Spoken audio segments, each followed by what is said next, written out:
another thrilling weekend of action from the Asian leg of MotoGP as we hone in now on the end of the season, and we're getting to the point now where across all three classes, but particularly in MotoGP, we have a very interesting championship situation playing out. And so here is the fallout from your Tyre Grand Prix weekend. And this week we're going to start in Moto3, switch it up a little bit. Everything's going to be timestamped below if you want to skip to MotoGP or Moto2 or whatever you want to hear me talk about. It will all be chaptered and stuff down below and in the description. Just go check that out if you want to skip ahead. But I wouldn't, because Moto3, once again, delivers on every front as it usually does. And there was title race drama in this one. As we did see, first half of the Grand Prix there, early-ish in the race, Ayumu Sasaki taken out in a weird, unfortunate incident, and it took Olgado as well. It didn't finish Olgado's race, fortunately for him. He was able to recover somewhat, but it shunted him all the way to sort of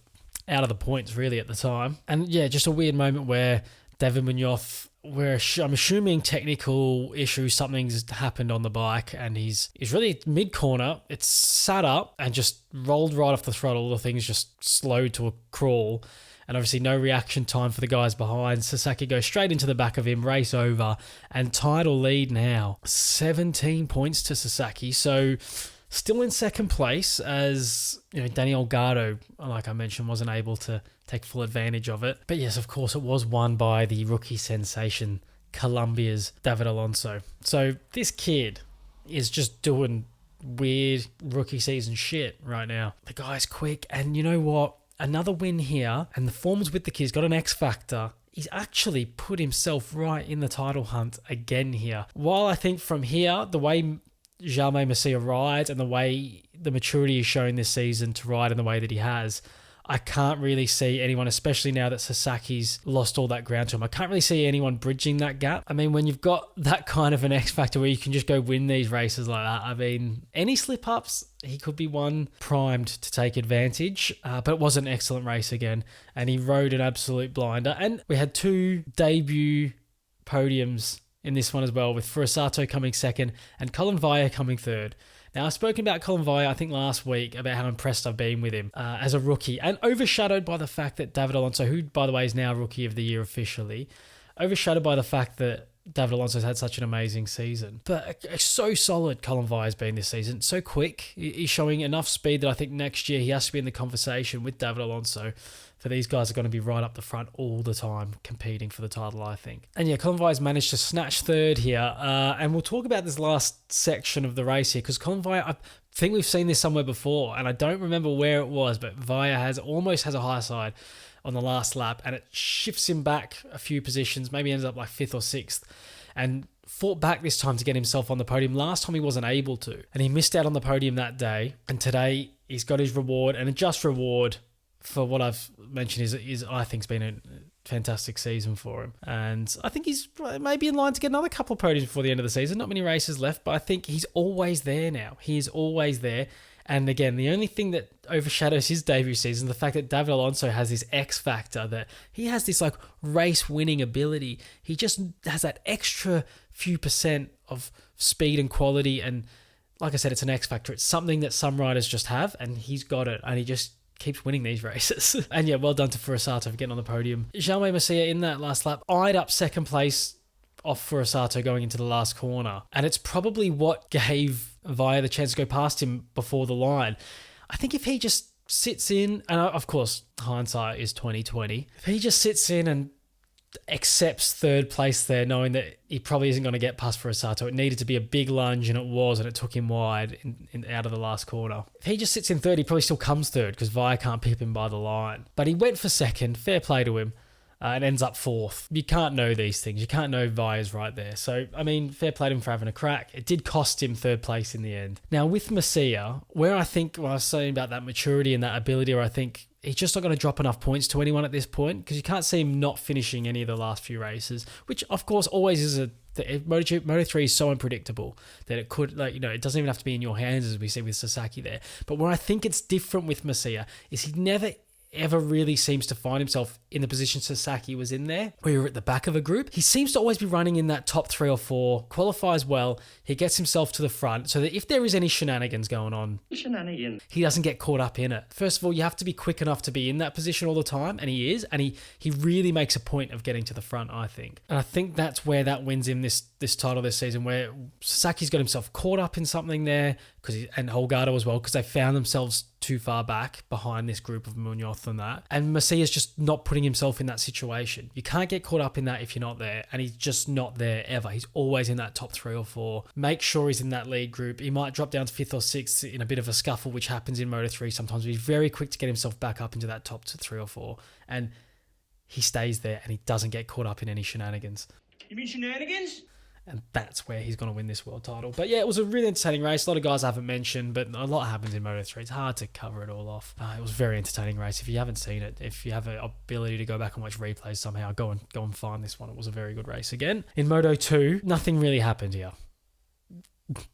Nothing. I mean, a few things did happen. I've written down, I think, like 4 things. Canet did a jump start. He got the double long lap penalty. So that ruined his race. Any chance of him coming second again were thwarted by that. Jake Dixon had a big crash where he went in way too hot into that, I think it's turn 3, and went straight into the side of Vietti. He just got it wrong. Got it wrong. It really threw him off. He landed really hard on his back. But also when you watch it, I mean, he's gone in way too hot, and he's like, never at any one point, I don't know how easy or hard this would be to change course at this point, but no point does he try and like sit it up and be like, I'm missing this corner, I'll just run wide. He just cannons into the side of him. And for me, Aldeguer out front doing his best Pedro Acosta impression. Pedro just having to play second fiddle to this one today, and I'm sure he's not too disappointed, to be honest, because he has extended the championship lead again, and it'll be I don't know, he'll probably be able to come like 10th or something and win the title next in the next Grand Prix over in Malaysia in a couple of weeks' time. And I did find entertaining at turn 3 for the first time as we go down there. This guy here, I can't see quite who this is, running way out wide here, but he's left the oven on and he's just realising he had to run home here, because look at that, he's just straight off the end of the straight, and he's like, oh, I'm going home. Aldeguer, Acosta, Chantra home Grand Prix podium, and then Arbolino and Agura following up behind. So, and now let's move on to the big boys. MotoGP, we saw a Martín double. Did it in the sprint, did it again on Sunday in the Grand Prix. Momentum goes back towards him now. 13-point lead now to Pecco. And it was an excellent, excellent race on Sunday. Just like, again, if you have access to a replay in some way, go watch this one. Not even just the end of the race. I mean, it does, obviously, the start of the race was hot. It settled in a little bit, and then Binder started to come back to Martín, took Pecco with him. They all bunched up the 3 of them. We had a great 3-way fight at the end. Unlike if you're Binder, second across the line, demoted to third for the great enemy of this channel, track limits. I hate them so much. But anyway, it is what it is. They are the rules. You run off the track, you cop the pen. If there's grass there, the penalty sort itself out, doesn't it? So, just thought I'd put that out there. But a few things to talk about. Like, I mean, I'm not going to give you a blow-by-blow about how this race went, but it was really entertaining, really fun, really great last few laps. And yeah, watch them if you can. So yeah, top 3 did end up Martín from Pecco, from Binder. Bezzecchi, really good ride to come back into 4th, finished with the fastest lap. The pace was hot from Bezzecchi, and he really rue the fact that he did not start high enough up the grid, and it took him, obviously had to go through a fair few riders to get to where he was. But if he got away at the front with those 3, he was in that fight as well. We could have had a 4-way battle, because he looked almost quick enough to win it from the pace he was showing.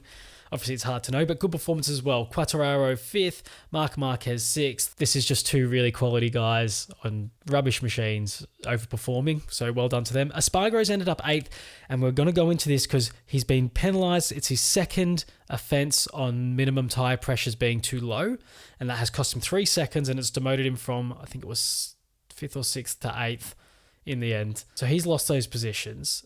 Now, interestingly, 3 other riders got picked up for minimum tyre pressures here. Marc Marquez got pulled up on it. Warning for him because it's his first offence. Pol Espargaro, keeping it in the family there on the tyre pressure rulings. His first offence, just a warning as well. And interestingly, Jorge Martín has been given a warning as his first minimum tyre pressure offence. Now, does this change the approach for him coming into Sepang? Because similar conditions it's going to be, isn't it? We're in the same part of the world, so conditions will be similar.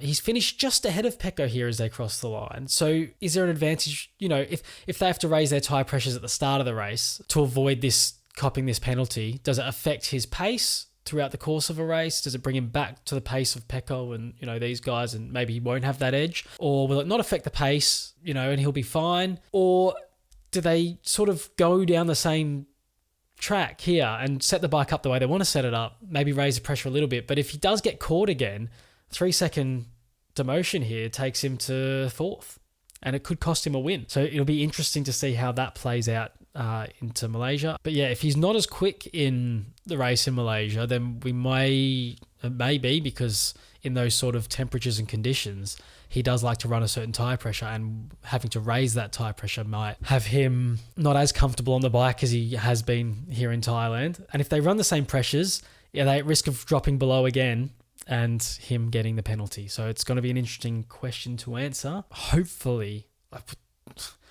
could end up with a bit of a farcical situation here where a tyre pressure rule affects the championship standings and the result come the end of the season. I'm really hoping that doesn't happen. But it is what it is. The rules are the rules, and that's we could see it.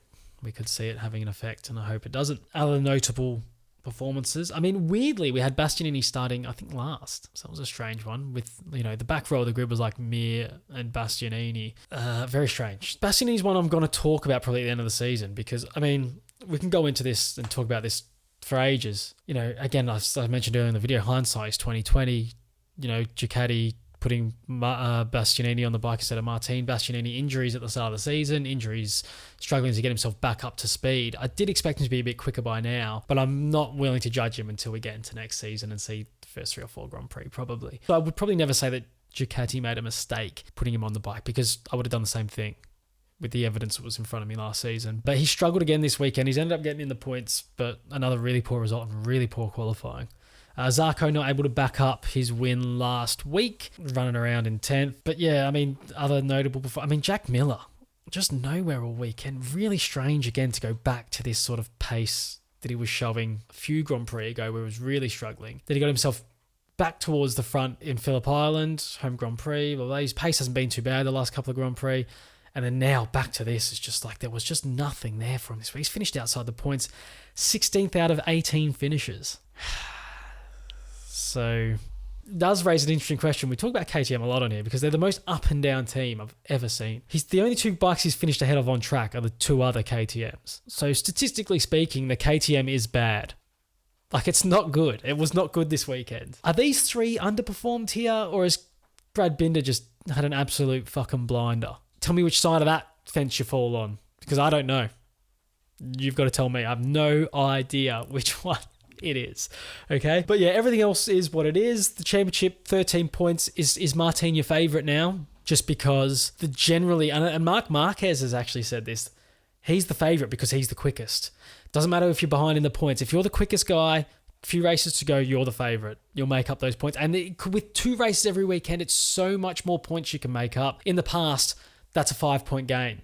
This weekend, because we had a race on Saturday, he's been able to gain in way more than that. So if we're in a situation with 3 races to go where there's 1 race a weekend, I'd probably still have Bagnaia edging it because just 1 mistake from Martin and that's it. But here, Martin can make a mistake and he has 5 other races he can make it up in. Maybe Mark's right. Maybe just being the quickest guy with so many races, with 2 races per weekend, the fact that you're the quickest guy makes you the favourite. Don't care if you're down by 20 points still. You're probably still the favourite, right? But yeah, has Pecco got anything left? He's warming into weekends, but it's only taking him till Sunday afternoon to get into it. When Martin's just off the bat, he's just like, bang. It's like, I'm quickest on Friday, I'm quickest on Saturday, I'm quickest on Sunday.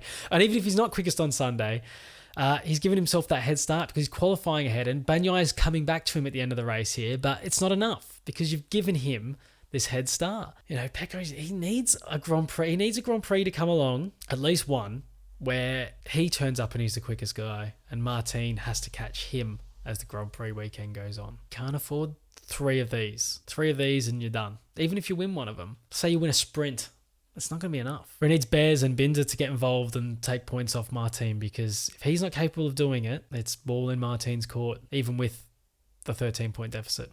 So anyway, we had a good weekend. We've got a week off now. We've got a weekend off, catch our breaths a little bit, wait for Malaysia, and then we go Malaysia, Qatar, off to Valencia, 3 to go. How does it play out? 3 to go.